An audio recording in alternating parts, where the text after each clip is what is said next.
Welcome back to my channel. For today's video, ito na, ginawa na natin ng review yung in-unbox natin nung isang araw. Itong hair blower, itong hair dryer. Ayan. So, buksan natin. Ito. Meron siyang dalawang nozzle. Ito siya. Ito, pati ito. Magkaiba yung itsura niya. Itong isa may mga butas-butas siya. Ayan, may mga butas-butas siya. Ito namang isa, wala. Ayan, hindi ko alam kung ano yung pagkakaiba nila. Please comment down below kung ano yung pagkakaiba ng dalawang ito. Ayan. So, hindi pa talaga kasi ako expert ito. Pinag-aaralan ko pa lang ito. Ayan, ito siya. Ito yung cord niya, mahaba-haba. Mabigat siya, heavy duty siya, palatandaan na pang matagalan to, pang salon din to at pang personal use. Ayan, mare-recommend ko din siya pang salon. Mabilis to makatuyo. Kung mapapansin nyo, meron siyang Hello Kitty sticker. Nilagyan ko siya ng sticker, wala lang, pampakyut lang. Mahilig din kasi ako sa Hello Kitty sticker. Ayan, kaya yan, nilagyan ko. Nabili ko to nung 99 sa Shopee ng 663. Ang original price nito ay 750. I think naman nakamura na ako. Ito nga pala yung ano niya, yung saksakan niya. Ayan. Isa pa na nagustuhan ko dito, yung saksakan niya pwede sa lahat kasi flat. Ayan. Hindi mo na kailangan mag-adapter dito. Ayan.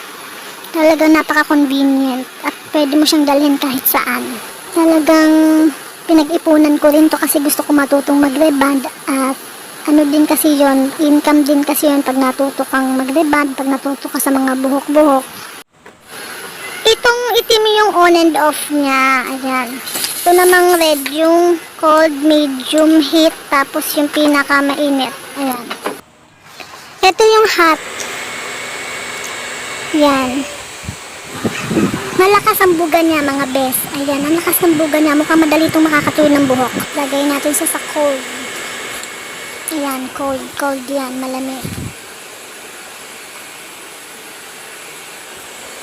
Tapos balik natin sa medium. Tapos sa pinakamainit. Itong pinakamainit, itong pinakailalim niya. Ito. Yan ang pinakamainit. Sige, press natin.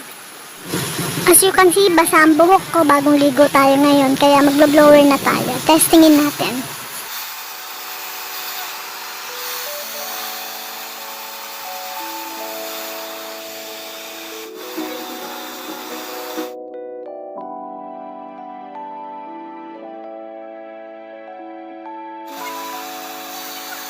Wow! Mabilis siyang makatuyo, bes. Oo.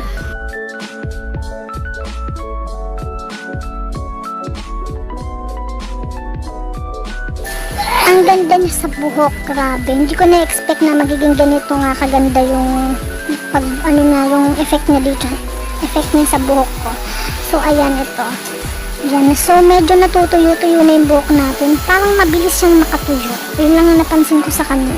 Ito, natutuyo-tuyo na siya. Kahit mabilis kong video natin. Talagang sa personal, mabilis siyang makatuyo. Ayan.